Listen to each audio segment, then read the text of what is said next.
The villagers stood at a distance, staring at the silver ship shining under the fading light. They had never seen a real space vessel before, only stories passed down by travelers. Some thought it was a mistake, some feared it was danger.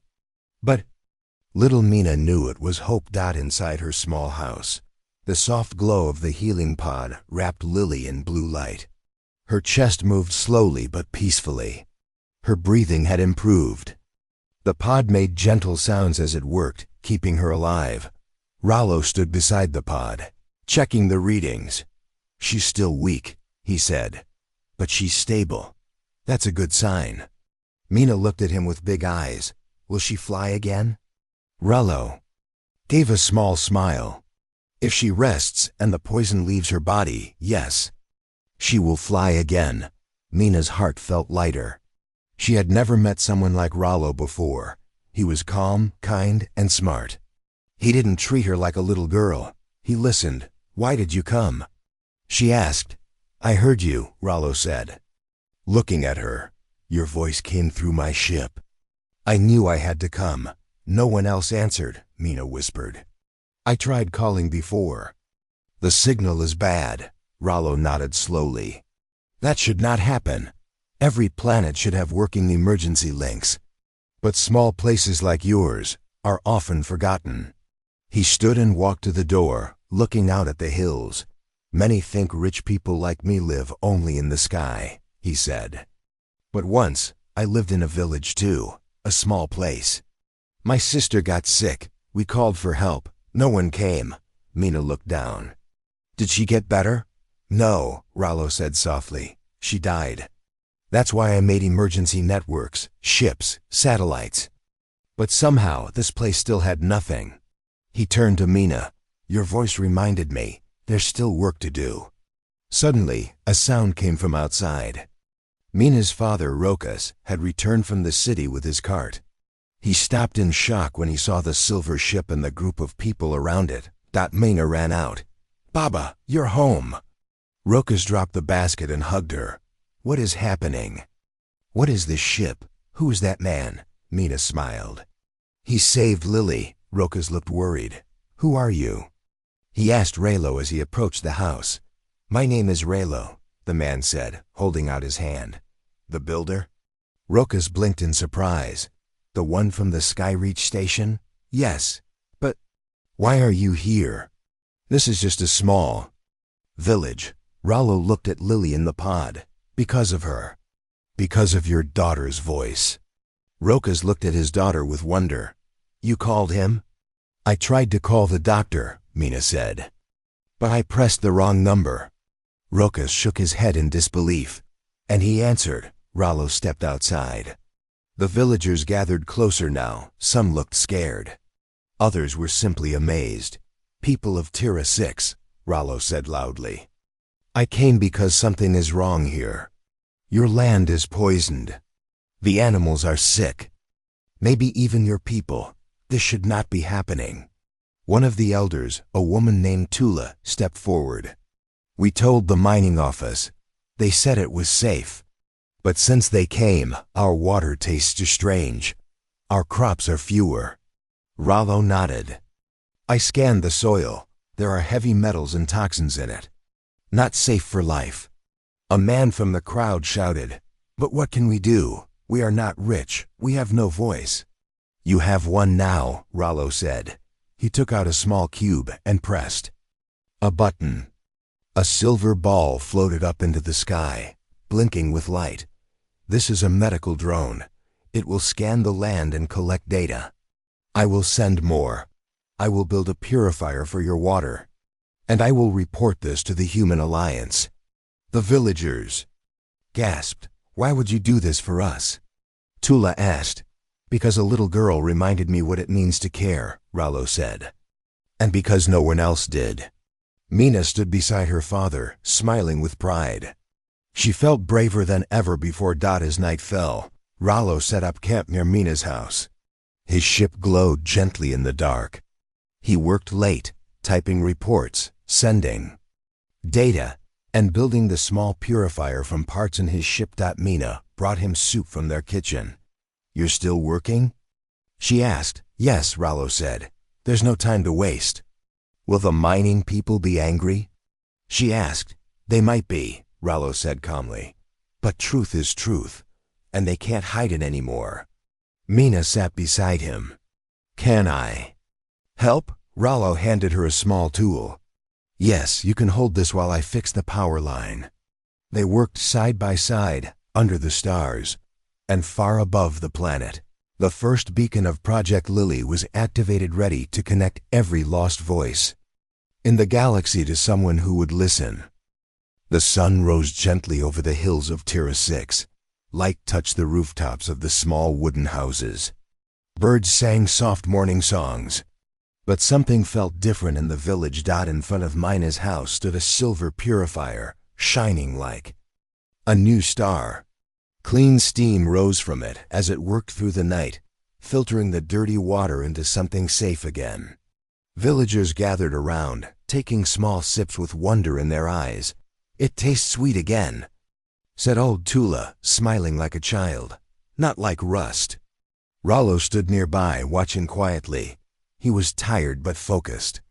His silver ship had opened up fully, revealing machines, drones, and scanners. He had turned a quiet field into a tiny science. Camp. Mina ran to him, holding a fruit. You didn't eat dinner last night, she said. Rollo took the fruit and smiled. Thank you. She looked up at the sky. Did the star people hear your message? Rollo nodded. I sent reports to the Human Alliance office. It may take time, but I have proof now. Soil scans, air samples, sickness records. They cannot ignore it. Mina tilted her head. Why did they ignore it before? Rollo's smile faded. He sat down on a nearby stone. Because small voices are easy to forget. He looked into the distance, thinking of the past. Years ago, my sister became sick on a small moon colony, he began. She had a fever. We had no doctor. We called for help, just like you did, but no one answered. The rich cities had fast help. We had silence. Mina sat beside him. She died 2 days later, Rollo said. I was only 15. Mina's eyes were sad. I'm sorry. Rollo nodded. I promised then that I'd build something better. I became an engineer. I created machines, satellites, rescue ships. I thought I had fixed the problem. He sighed deeply, but when your call reached me by accident, I realized I didn't fix anything. I just covered it with metal and screens. Villages like yours are still left behind. Mina touched his hand gently. But now you're here. Yes, Rollo said. And I'm not leaving yet. Just then, a loud sound echoed. Through the valley, engine roars. Dust flew in the air as 3 black trucks came speeding toward the village. Rollo stood up sharply. Mina stepped back. Who are they? Trouble, Rollo said quietly. The trucks stopped near the field. Men in dark uniforms stepped out. They wore badges of the Manara Mining Company, the group that ran the deep soil drills near the village. A tall man with gray hair stepped forward. His face was cold. I'm Supervisor Jarn of Manara, he said. This land is under our company's care. Who gave you the right to build machines here? Rollo stepped in front of Mina. This is not your land, Rollo said calmly. It belongs to the people who live here. The people lease it to us, Jarn said. And we report no problems in this zone. Rollo held up a small screen. Your reports are false.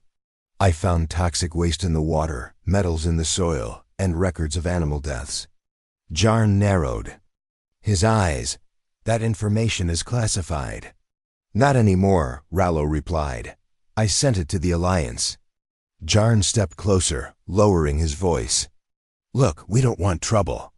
You're a big man, Rollo. Rich, important. Why help these nobodies? Rollo's face hardened. Because they are not nobodies. They are people, and they deserve better. Jarn smiled, but it was not a kind smile. Then I hope you're ready to face the cost of crossing us. He turned and walked back to his truck. The vehicles roared away, leaving dust and tension behind. Mina looked up at Rollo. "Will they come back? Maybe," he said. "But we won't run." That evening, more villagers came to Rollo. A mother brought her baby, coughing from the dirty air. A farmer spoke of animals born sick. A boy said his older brother lost his job after complaining to the mining office. Rollo listened to all of them. He took notes. He scanned more land. He placed more drones around the hills. He also opened a small tent and turned it into a healing station. His machines cleaned wounds, tested blood, and gave fresh air. The village began to feel alive again. But Rollo knew this was just the beginning. Late that night, he recorded a message. To the Council of the Human Alliance. "This is Rollo of Skyreach. I speak not as a builder, but as a witness. On Tura 6, a child's voice reached me by mistake. That mistake saved lives. But how many more voices go unheard? If a girl has to call the stars for help, then our systems are broken. I ask permission to build new emergency networks for outer zone villages. I will fund it myself. Name it Project Lyly. Let her name be Hope." He sent the message into the stars. Then he turned off the screen and looked outside. Lyly was still in the pod, but her glow was stronger now. Her little chest rose and fell with peace. Mina slept nearby, curled in a blanket, her hand resting against the pod. Rollo whispered to the stars, "I couldn't save my sister, but maybe now I can save many more." And far away, in the quiet offices of the Human Alliance, a small alert blinked on a screen. Project Lyly request received. 3 days passed since the silver ship had landed in the village. Rollo worked from morning till night. His machines cleaned the air, filtered the water, and scanned the land. He helped the sick, gave food to the weak, and fixed broken homes. The villagers had never seen so much kindness from a man they once thought belonged only to the stars. Lyly was healing slowly in the glowing pod. Every day, her eyes opened a little longer, her wings twitched with light, and her soft green fur began to shine again. Mina stayed close to her best friend. Sometimes she sang songs quietly, sometimes she told stories. Rollo smiled whenever he heard her sweet voice. "You're a strong girl," he said one morning as he handed her warm soup. "You remind me of someone I once knew." "Your sister?" Mina asked softly. "Yes," Rollo nodded. "She was gentle but brave," Mina smiled. "Lyly is brave too." "She fought the poison." "Yes," Rollo said. "But the real poison is not only in the soil. It's in the hearts of people who knew and did nothing." That day, a new ship landed near the village. It was not silver or smooth like Rollo's. It was dark gray, with the symbol of the Manara Mining Company painted in red. 5 men stepped out wearing black coats and carrying data pads. One of them was Supervisor Jarn, the same man who had visited before. Behind him was a tall man with sharp eyes. His name was Fex Dran, the company's security chief. The villagers stopped working. The children ran back to their homes. Even the older men looked nervous. Rollo stepped forward, standing between the men and the village. "You're not welcome here," he said calmly. Yarn forced a smile. "We only came to check on our land and equipment." "This land belongs to the people," Rollo replied, "not your machines." Fex Dran stepped closer. "You are interfering with company business. This land was leased. We have rights." Rollo held up a tablet. "And I have proof of illegal dumping, falsified reports, and health violations. This is now a legal matter." Fex's smile vanished. "You think you're above the system, rich man?" "No," Rollo said. "I think your system failed, and I'm fixing it." Rollo's voice was calm, but strong. The villagers began to gather behind him, standing together. Fex looked around and gave a cold laugh. "You think these poor farmers will protect you?" "No," Rollo replied. "I'm protecting them." Just then, a drone flew down and hovered over the group. It scanned the mining officers and sent a live feed to the Human Alliance station. "This conversation is now recorded," the drone said in a robotic voice. "Any threats or illegal actions will be submitted for review." Fex growled, "You'll regret this." "No," Rollo said, "you will." The mining team turned and walked back to their ship. But before leaving, Jarn looked at the purifier and said, "This is not the end." They flew away, leaving behind fear, but also something stronger, unity. That evening, Rollo gathered the villagers. He stood on a small wooden platform while they listened. "I won't lie to you," he said. "They will try to stop this, but you are not alone. I have sent messages across space. Help will come. But what if they send soldiers?" Someone asked. "They might," Rollo said. "But they will not find fear here. They will find truth. And they will find a village ready to stand." Mina stepped forward and raised her small hand. "I will stand too." Rollo looked at her and smiled. "And with you, Mina, we already have a hero." Everyone clapped. The air felt lighter. That night, while stars filled the sky, Rollo received a message from Human Alliance Public Health. Division Subject, Project Lyly, temporary approval granted. You are hereby permitted to continue operations in Tier 6 and surrounding zones. Further investigation will begin. Emergency units are being prepared. Rollo sat back in his chair and closed his eyes. The system had finally heard. The next morning, the village woke to more news. A news drone had arrived from a nearby planet. It played a small video screen that showed Mina's message being shared across galactic media. "Help, my Lyly is dying." The video showed clips of Rollo arriving, the healing pod, the purifier, and the villagers standing strong. Across stars and planets, people were watching. Messages began pouring in. "We want to join Project Lyly. Can we help build more purifiers? I have medical skills. Send me there." One man's act had turned into a galaxy's movement. Rollo stood next to Mina, watching the screen. "This is only the beginning," he said. "We will build more. Not just machines, but a world where no child's voice goes unheard." Mina looked at Lyly in the pod and whispered, "They heard you, Lyly. You did it." And for the first time, Lyly opened her glowing eyes fully and gave a soft, happy chirp. The sky above Terra 6 was clear, but Rollo could feel something coming. The Alliance doctors continued their work. The new purifier stations were running in nearby villages. More volunteers had arrived, engineers, builders, teachers. Every corner of the village was changing, growing brighter. But Rollo's eyes often turned to the distant mountains, where the Manara mining facility was hidden. That morning, he stood outside with Mina, watching Lyly slowly fly in a small circle. Her green wings glowed again. Her soft chirp filled the air with joy. "She's strong now," Rollo said. Mina clapped softly. "She's happy. She's ready to be free," he said with a gentle smile. But his calm faded when one of his drones flew down in a hurry. It blinked red. "Warning," the drone said. "Unmarked ships approaching. Weapons detected." Mina's smile vanished. "Who is it?" Rollo already knew. 2 hours later, dark ships landed near the edge of the village. These were not company workers.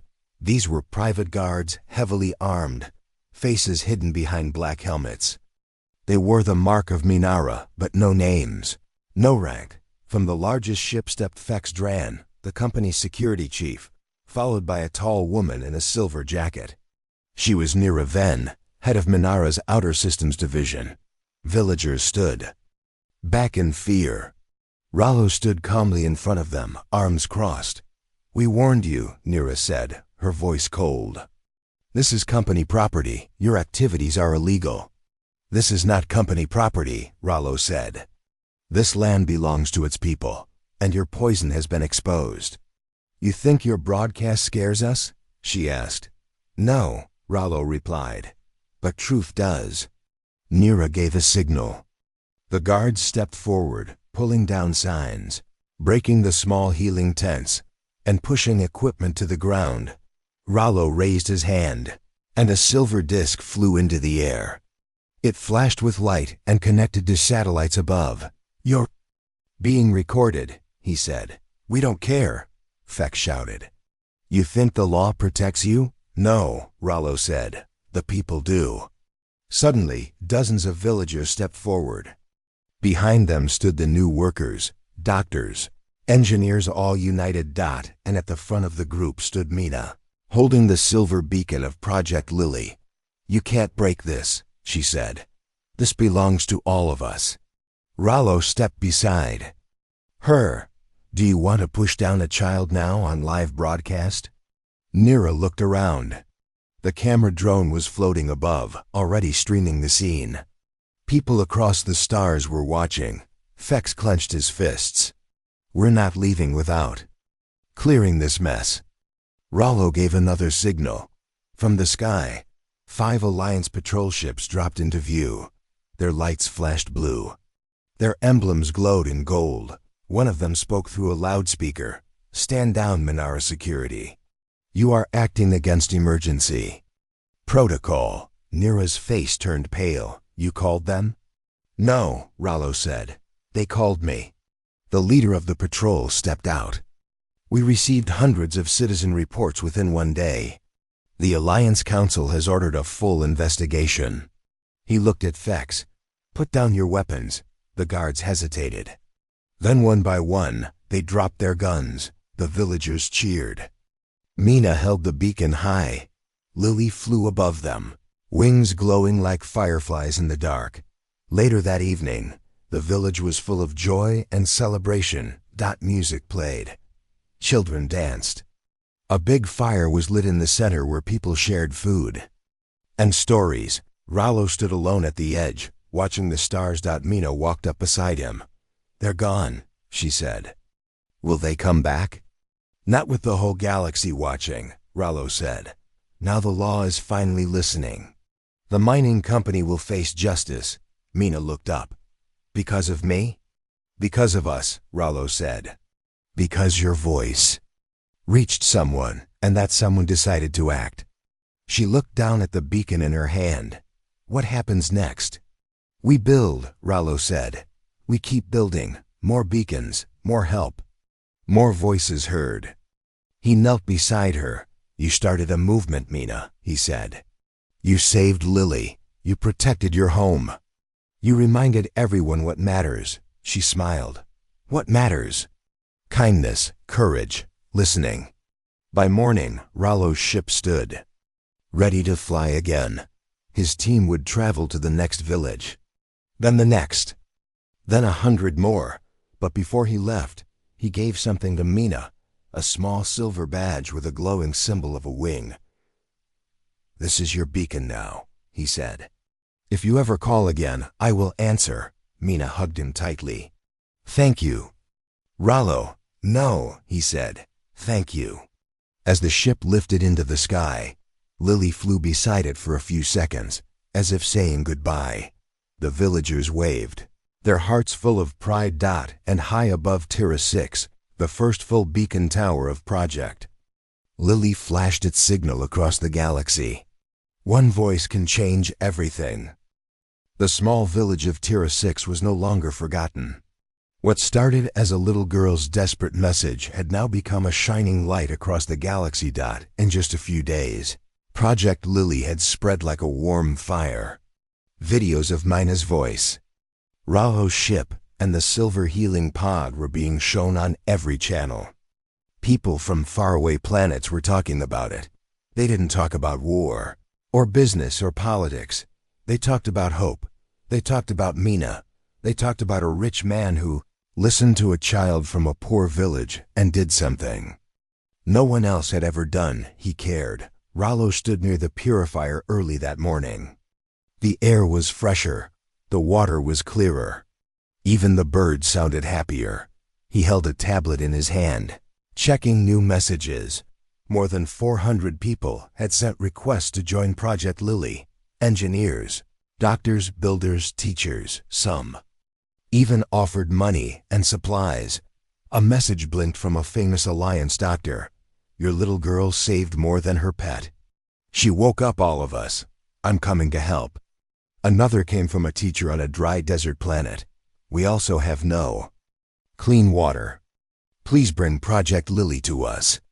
And one from a group of orphans on a mining moon. We don't have pets. But can someone hear us too? Rollo read each message. His heart was heavy, but full. He turned and saw Mina feeding Lyly drops of water through a soft straw. Lyly was now fully awake, her eyes bright and her little wings glowing again. She chirped softly and nuzzled into Mina's hands. She's almost ready, Rollo said as he walked over. Mina smiled. She wants to fly. She will, Rollo said. Just like this project, like you. Mina looked up. What happens now? We tell the whole galaxy the truth, Rollo replied. Later that day, a live broadcast was held right in the middle of the village. A special drone floated in front of Rollo, filming his words. Behind him stood Mina, her father Rokas, and many villagers. Rollo spoke clearly. Years ago, my sister died because help never came. I used my money to build machines, but I forgot the most important thing, a system that listens to every voice. Rich or poor. Then a little girl called the wrong number, but her voice was not wrong. It was right. Her cry reminded me and reminded all of us that no child should feel alone, no village should be forgotten, and no one should be poisoned for profit. He paused and looked around. This is not just about one place. It's about every small planet, every border village, every voice that was ignored. Today, I ask you all, let's build something better.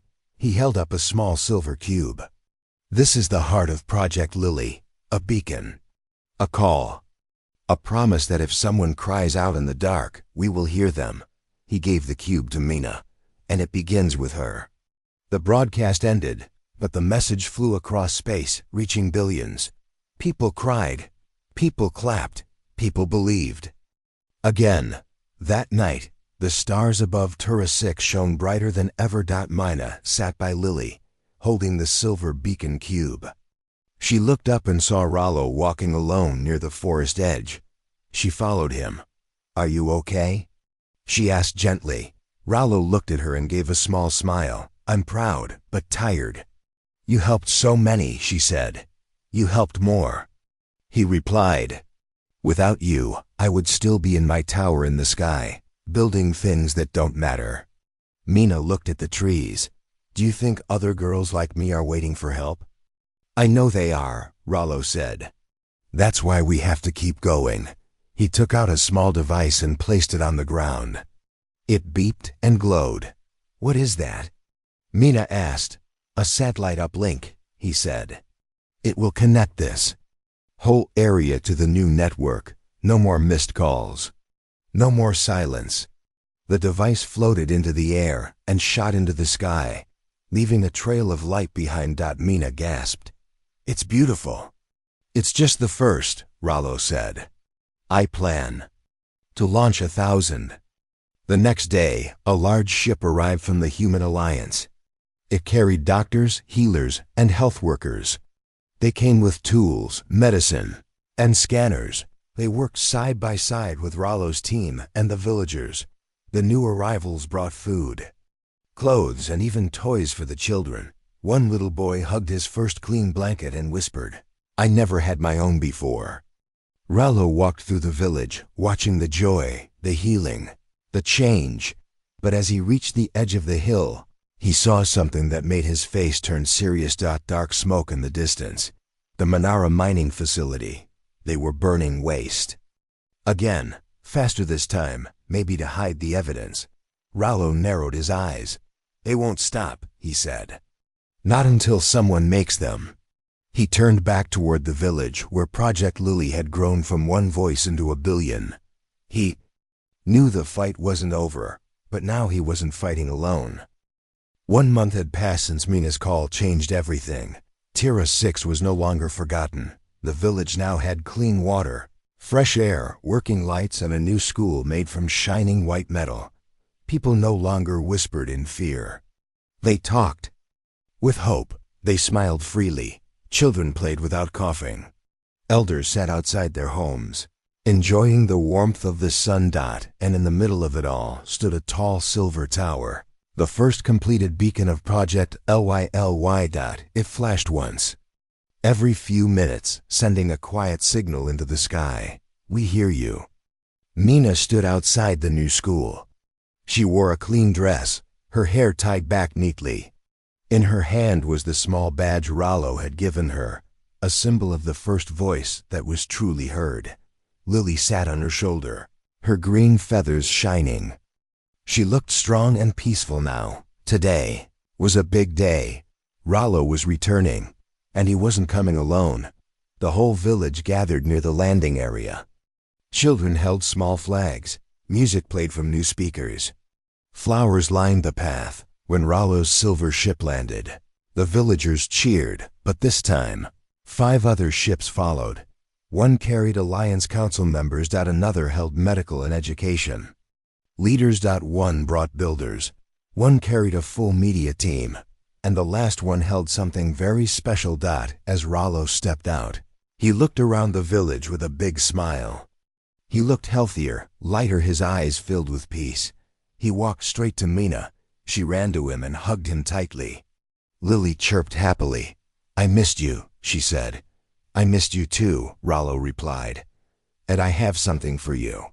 He turned and waved toward the last ship. The door opened, and 6 children stepped out, each from a different planet. One was from a desert world, another from an ice moon. One girl had a robotic arm. One boy wore breathing tubes. They all walked slowly but smiled when they saw Mina. "These are the first members of the voice circle," Rollo said. "Children from small places, children who were not heard. They will speak for others, just like you did." Mina looked surprised. "Me?" Rollo nodded. "You're the first. You'll help lead them." The Alliance Council member stepped forward and smiled kindly. "Mina," he said, "we watched what you did. We saw your courage. The Council would like to name you the Voice of Tier 6 and an honorary citizen of the Alliance." Everyone clapped and cheered. Mina looked down, shy but happy. Later that day, a big event was held in the new meeting hall. Screens showed images from other planets where new beacon towers were being built. Desert lands, icy towns, floating villages. Rollo gave a speech. This all began with a child's call. Not to the right place, not to the government, not to a hero, but to a person, a stranger. And that was enough. We wait too long for big systems to fix problems. But the truth is, change starts with listening. So today, I'm not just building machines. I'm building trust, and I want all of you to help me. He held up a small device. This is a microbeacon. It fits in any pocket. It sends a signal if someone needs help, clean water, food, safety, even just someone to talk to. These will be given freely across the galaxy. He handed the first one to Mina. "This is for you." She nodded. "Thank you." Rollo turned to the council. "No child should ever feel like their pain is invisible. From now on, when one cries out, we all answer." As evening fell, the village lit up with soft glowing lights. The air was filled with laughter and joy. Mina sat with the other children of the voice circle. They shared stories about their homes, their families, their dreams. One boy from the desert said, "I didn't know water could be this clear." A girl with the robotic arm said, "This is the first time I felt like I belong somewhere." Mina smiled. "This is only the beginning." Lyly flew above them, circling joyfully under the stars. Later, Mina climbed the beacon tower. At the top, she looked out over her village. She saw the lights, the happy people, and the sky full of stars. Rollo joined her. "You did something amazing," he said. Mina looked at him. "I just wanted to save my Lyly." "And you saved many more," he said. "You gave them a reason to hope." She held her small beacon badge. "I never thought one voice could matter." Rollo smiled. It matters more than anything. Because one voice becomes 2, then 10, then 1,000. He pointed to the sky. Look, above, tiny lights moved slowly across the night. They were satellites, each one part of Project Lyly. Each one ready to hear someone in need. Rollo continued. We've launched 50 so far. Soon, there will be hundreds. Mina asked, what if someone calls and no one answers? We will answer, Rollo said. If not me, then someone like me. Because now the galaxy knows the truth, we all matter. The next morning, Mina helped pass out food to some travelers who had arrived overnight. They were from a nearby planet hit by a storm. They had lost their homes. Mina gave water to a little boy and sat with his mother. She didn't need to say much, just being there was enough. Lyly landed on the boy's knee and chirped. The boy laughed for the first time in days. Mina smiled and looked up at the sky, where the beacons shined like stars. She thought of the day she cried for help. How the universe answered. The sun was setting over the hills of Tira 6. It was a quiet planet, far from the busy cities of the galaxy. In a small village made of wood and stone, a little girl named Mina sat on the floor of her house. Crying softly. In her lap lay her best friend Lyly. Lyly was not a normal animal. She had soft green fur, glowing eyes, and little wings on her back. She was a flutter beast, a rare and kind creature found only in the forests of TIRA-6. But now, Lyly was very sick. Her wings did not move. Her glow was gone.